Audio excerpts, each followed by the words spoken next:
Welcome to the Copy Closer podcast. My name is Carlos Redlich. I've got Andrew Kaplan on here. What's up, Andrew? What's going on, Carlos? Really excited to be here, brother.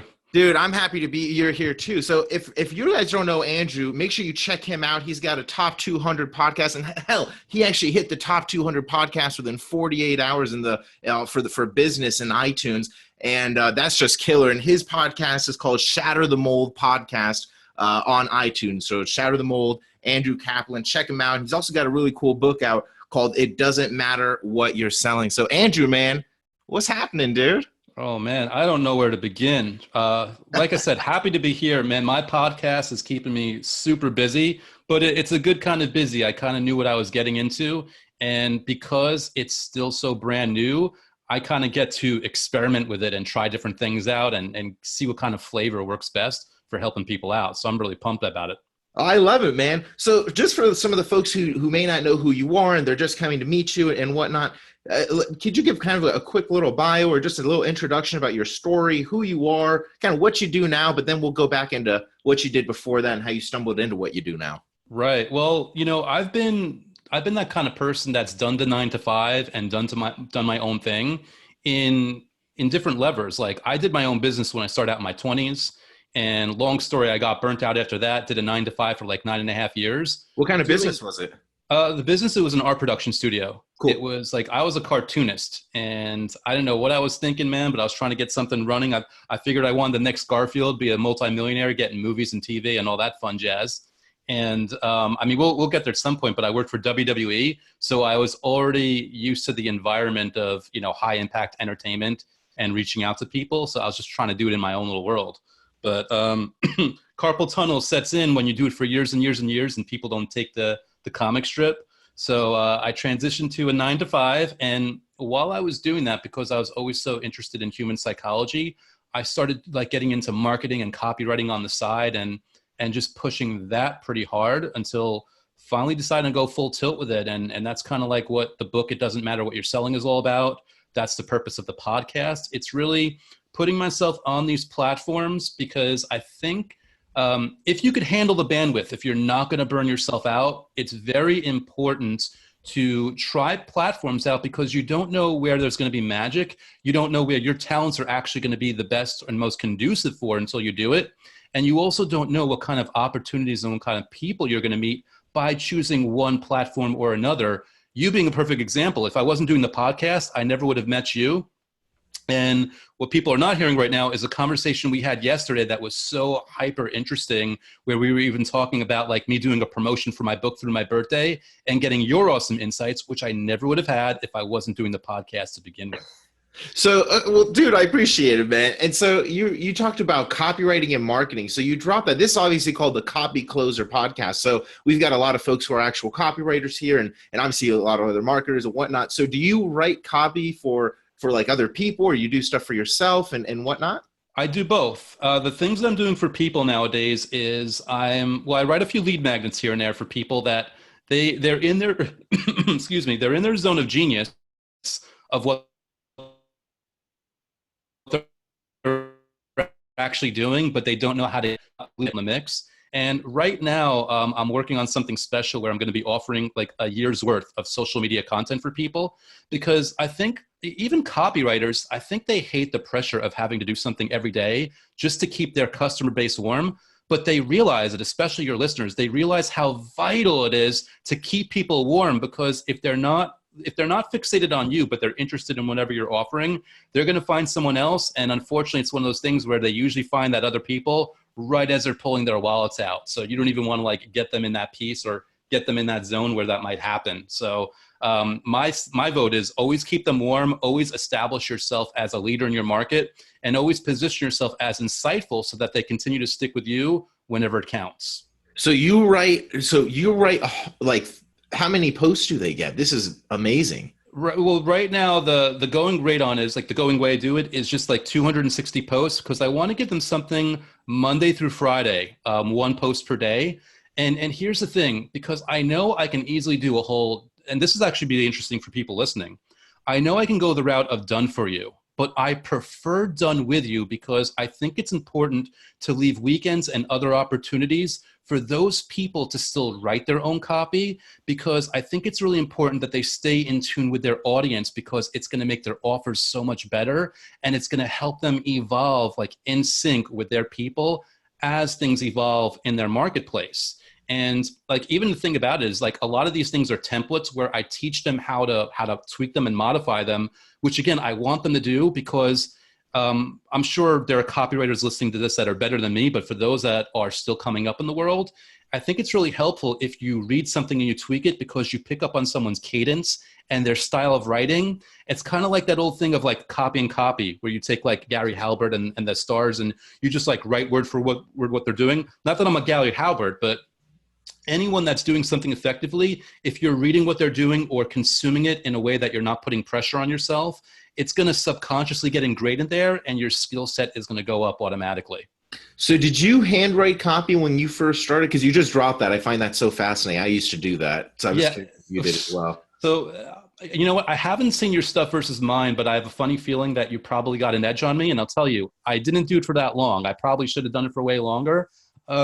Because of like the whole carpal tunnel and doing comic strips for years on end, I held out for like a week doing this. Yeah, of course. Instead, like, you know, I reverted to typing a lot of stuff out and just working and even trying to reimagine old copy classic for things in today's world. So I did a lot of experimentation that forced myself to put myself in that mindset in ways that would hopefully be applicable to whatever's going on today.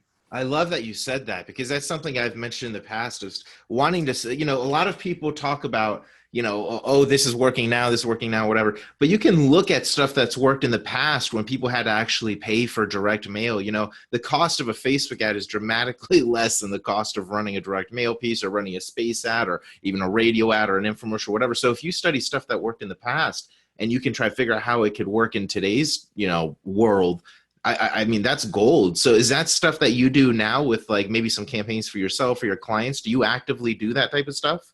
Well, I'm always trying to keep myself in that zone, and I'm always trying to keep myself in practice, because I think when you turn pro, so to speak, again, for anyone listening that's turned pro or looking to turn pro, you always run a risk of getting too high on yourself and carrying an arrogance where you might be losing your edge without even realizing it.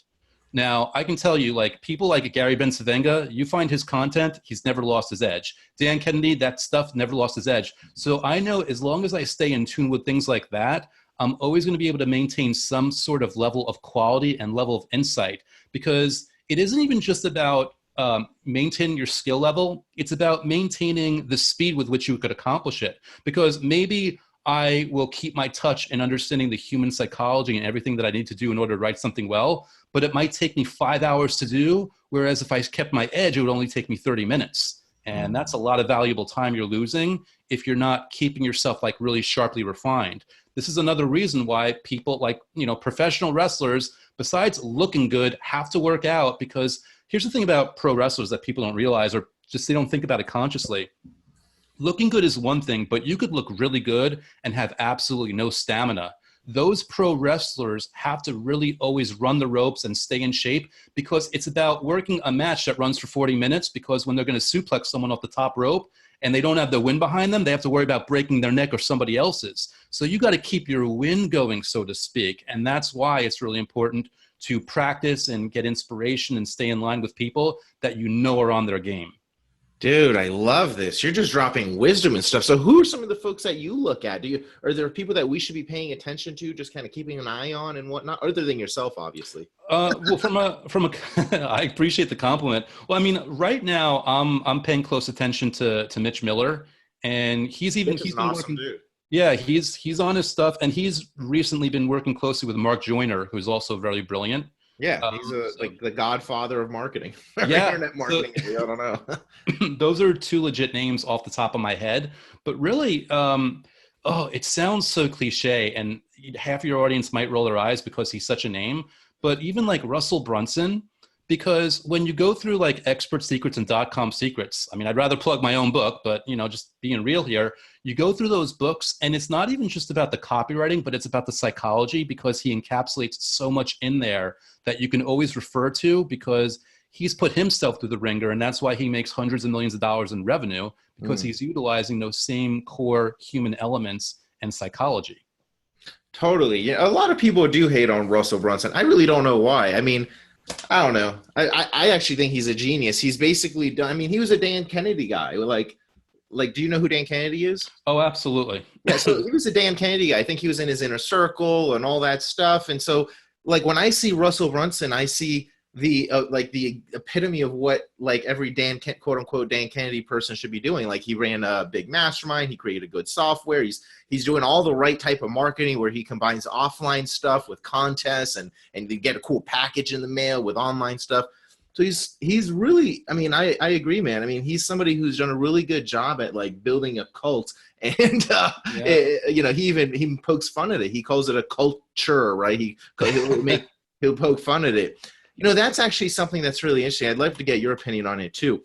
So what he just did there, we all have called him jokingly like a cult leader, because he, not that I really think it's a real cult, like a religious cult or anything, but he's kind of like a cult leader, right? So, you get the funnel hackers and the ClickFunnels group and all this good stuff, but he does something that's cool, and he points it out. He like literally makes fun of it. And when he said, he put something about the funnel cult, he spelled out cult and then a hyphen and then chur, like culture, but he spelled it all funny.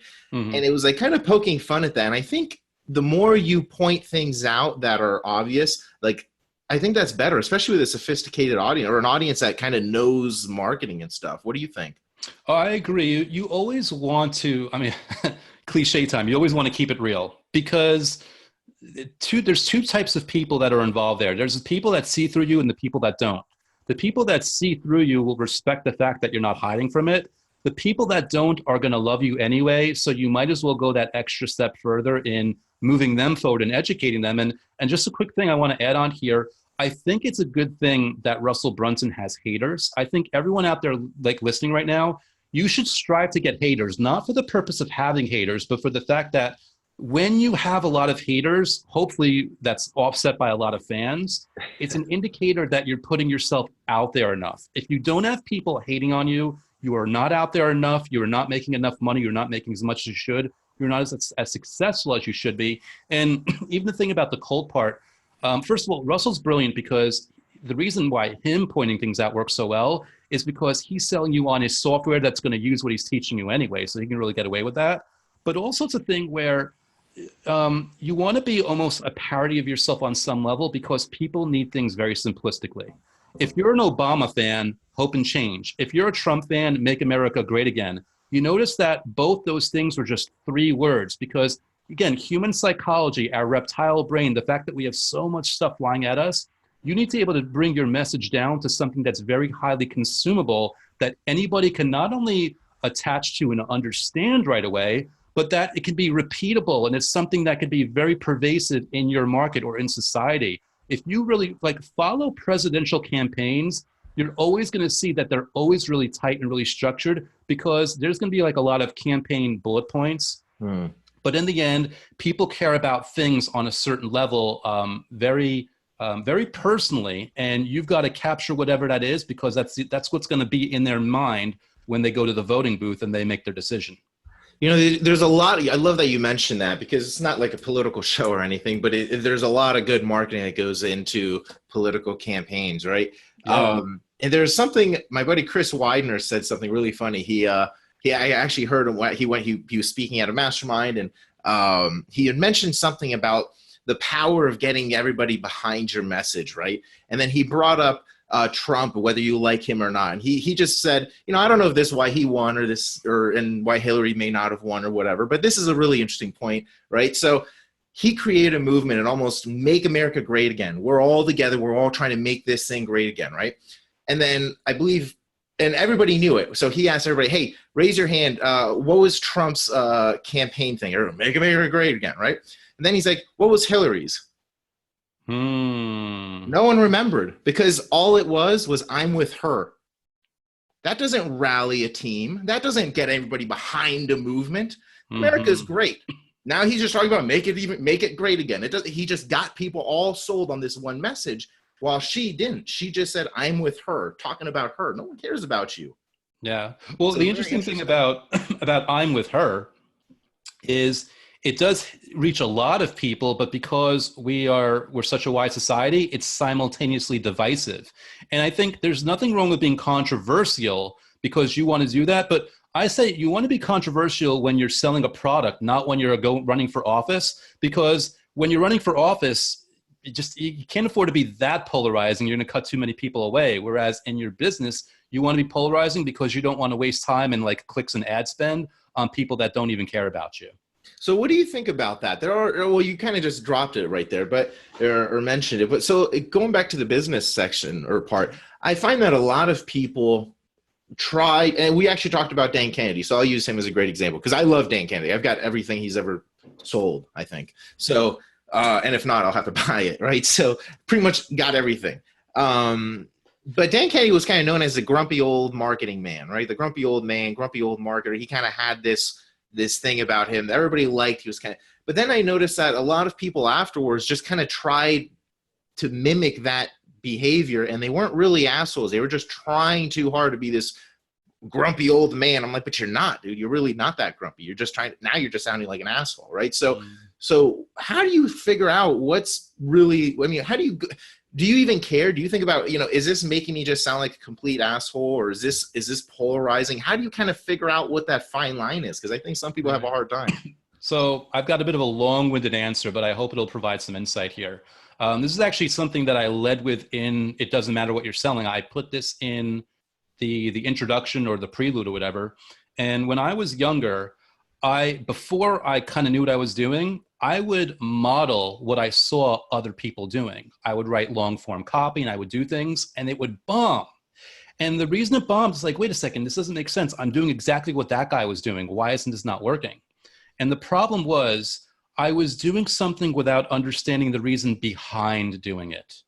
And when you don't understand the real reason why you are going to fail. So going to Dan Kennedy, the whole thing about the grumpy piece, and I think there's something about having a distinct personality, but the reason that it worked for him is because it was an extension of his authentic personality. And when you try to be that when you're not actually that authentically, there are subtle little ticks that'll come off in your words, that'll come off in your inflection if people are speaking to you, that'll come off in your eye contact and body language and all these different things that people will know you are full of shit. If you are actually a grumpy person, lean into it. But if you're not, there are plenty of other ways of being polarizing. In fact, if I saw Dan Kennedy being grumpy, I would hope that I'm not grumpy because there's no way I can compete with that guy and I want to be different. So I pray to God that I have a different aspect of my personality that's still likable and still magnetic that I could lean on and that I can leverage for even the same customer base. Because here's the thing that people forget. Just because people like Dan Kennedy aren't spending thousands of dollars on him does not mean that those same people will not spend on you, because fortunately or unfortunately, we love bright, shiny objects. So even if you're not the real deal, which hopefully you are, people are going to pivot and move, and they get so much into this stuff. It's almost like they're comic book collectors or baseball card collectors. They're marketing material collectors, or they're weight loss program collectors, or they're dating advice program collectors. They collect, like if you follow David D'Angelo, you're not going to stop with him. You're going to go to Real Social Dynamics or Mystery Method or all that old school stuff that people used to do. You are not going to stop at one person. Dude, that's so true. Because a buyer's a buyer. I mean, and that, man, I love how you say that, because that almost takes away this whole scarcity mindset that a lot of people have. I mean, whoever is going to buy from you is probably going to buy from your competitor. So you're better off just creating a joint venture relationship with that competitor, so you sell that stuff for them, Yeah. But that's I love how you say that. So, okay. So, one of the things that you talked about is being authentic. And I think you can do that. And this is, and I like just touching on this subject because we were talking about Dan Kennedy and all this cool stuff, right? You can just literally find yourself. I think that's where the issue is. We have a lot of people who at whatever age they are, still haven't really found themselves. They still haven't figured out, when they close their eyes, maybe they see a little kid of themselves. Because this is how I used to be when I was in like my early 20s. I would close my eyes and I'd be like, I'm still like 15. I'm still like this young kid. And it wasn't until I got maybe 27, 28 or 29 or something years old that I really started kind of in my head thinking, okay, this is who I really am, right? And I kind of figured out who I was, and I was able to really come into my own zone of genius, so to speak. But for me, it took a lot of traveling. I mean, I traveled to like Europe, I traveled to the Amazon and all over South America, and just kind of interacting with different people and figuring out, my viewpoints on whatever this was is just ridiculous, because I met these other people and they influenced me. So how did you, I guess my question would be, kind of figure out your zone of genius, or how did you become so authentic in your stuff? You're like, hey, this is who I am. Or have you always been like that? Have you always just kind of known? So I appreciate the compliment. Here's the funny thing. It's a battle. I mean, I feel like I've come like 90% of the way or even more, but it's a battle that I still fight. And I'll tell you, when I was in my 9-to-5 job, I had to put a shell around myself, because in, a corporate job, I was like middle management. I was responsible for like keeping the peace and keeping harmony, which in today's world doesn't mean intimidating people. It actually means bending to their will, because everyone's going to have a brain hemorrhage if their feelings are hurt. So I built up a shell around myself that I've since been chipping away at. But the way I've really done it, and it was unintentional. So I retroactively like understand what I was doing here, is I've exposed myself to many different ideas, including ones that are completely the opposite of what I am. Because when you expose yourself to that, you either find yourself reaffirming who you are, or you find yourself discovering another layer that you didn't think was there. So again, I know we're not politics here, and like, I don't want to say whether you love Obama or Trump, but I'd say this: if you love Obama, I want you to seek out information that is in love with Trump. And if you love Trump, I want you to seek out information that's in love with Obama, not even to change your mind, but just to expose yourself, especially for copywriters, because this is pure gold. If you hate someone and you could watch how the opposing view is like battling for them, oh my God, it's gold. But more importantly, for yourself as a person, you will be challenged. And you know what? You might be surprised, because you might realize like, oh my God, you know what? I used to hate 10 out of 10 things that person did. Now I only hate 7 of them. And I see the value in 3. And I could apply that towards my love for the other politician or whatever's going on, because there's so much possibility. And a lot of times there is commonality there that people don't see. It's just distorted in a different way. And it's pushed out to the masses in a way that's going to get their vote. Right. Dude, I love this. So I can only imagine that if somebody were to work with you or hire you for some kind of marketing stuff or copywriting stuff, you must be like, what's your process like? I'm curious, because you almost seem very analytical. Like you really understand the subject, and you really know how to like speak about certain things, where like even myself, like I'll feel like I understand something, but I can't really articulate it the best way that I'd like to. But when I hear you speak, it feels like there's no pause between your mind and your mouth, and you can just flow, right? So I find that really interesting. What's your process like when you work with a new person? Thank you for the question. Just to pay you a quick compliment, because in our last conversation, you unloaded all the psychology. Whether or not you think you're articulating it well, the way you're describing the ideas, it makes them crystal clear. So no, I appreciate it, dude. Yeah, you're A+. For me, working with somebody, it all depends on the person, because some people, they just want me to write the copy for them. And some people, they want to dig into their values. So it's going to really depend on what someone wants, on what their end goal is. And oftentimes in like that first, the discovery call, we really just establish what their goals are and like what they're looking to do and what their motivations are. And I even did a Facebook video on this morning. Weight loss, right? Weight loss is a mechanism. So if you're selling weight loss, you think that like, oh, let me just tell people about weight loss. Like, no. Weight loss is the mechanism. The actual benefit is looking good in a bikini, is getting extra dates, is looking good for the summer, is getting laid. That's what people really want.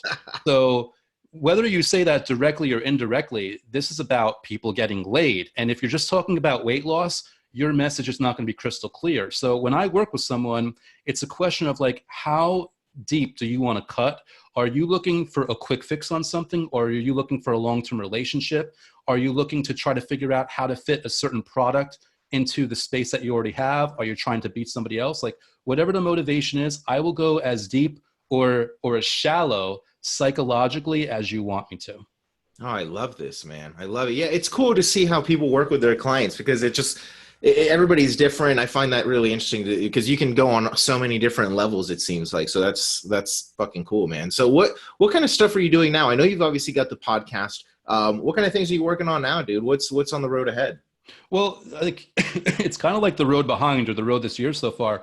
It really is about the book. It doesn't matter what you're selling. It's about Shatter the Mold podcast. And it's about just like these little new offers, like this whole thing about writing content for people for a year.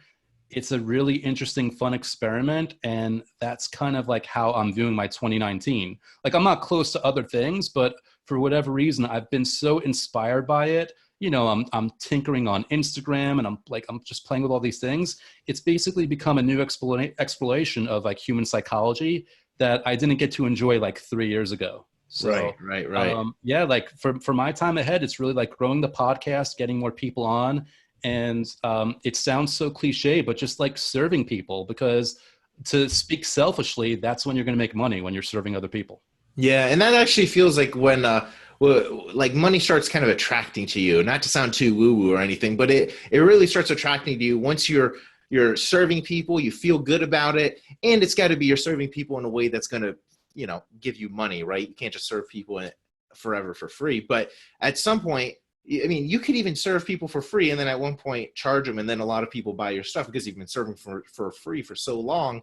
Now they already know you're amazing. So they just want to try what your paid stuff is, right? So where can people find out more about you, man? Do you have a website or Instagram or something like that people can find you on? Well, I mean, if people want to search me on Facebook, they're more than welcome. I think the easiest link to go to is shatterthemoldpodcast.com because that's a link to the podcast itself. There's a link to check out the book from there and just to learn more about me. And they could always get in touch through there. I mean, they could always, you know, search for Andrew S. Kaplan on Facebook and they'll find me there if they want to check out my lives. But shatterthemoldpodcast.com, that's the best way for them. Sweet, dude. Well, I appreciate you coming on the podcast. Everybody who's listening, you're already on iTunes. You're already listening to this.